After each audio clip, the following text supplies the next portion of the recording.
கடவுள் வந்து மூன்றாவதா என்ன வந்து சொன்னாருன்னா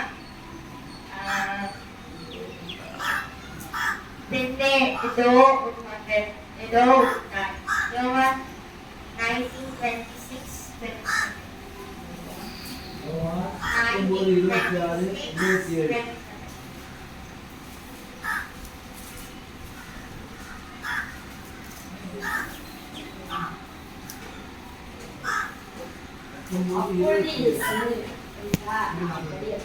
அப்போது தாயும் அருகே நின்ற தமக்கு அன்பாயிருந்த சீடனையும் கண்டு தம்முடைய தாயை நோக்கி, இஸ்திரியே, அதோ ஒரு மகன் என்றார்.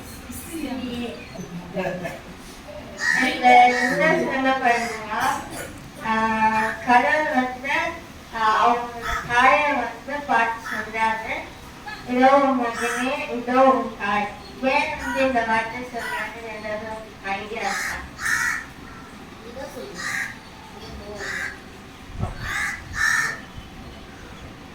இந்த இடத்துல என்ன பார்க்க முடியுதுன்னா சாக்ரிஃபைஸ்.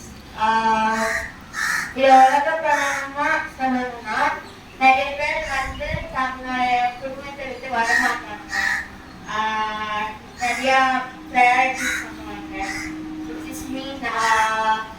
எல்லாமே அவங்களதான் கடவுளை விட முன்னாடி வச்சு பார்ப்பாங்க. ஆனா இங்க வந்து கடவுள் வந்து அவங்க மதுரையே பிடிச்சிருக்கிறார். அதுதான் எங்க ஹைலைட். அந்த மனசு நமக்கு வரணும். அதுதான் எனக்கு புரிஞ்சது.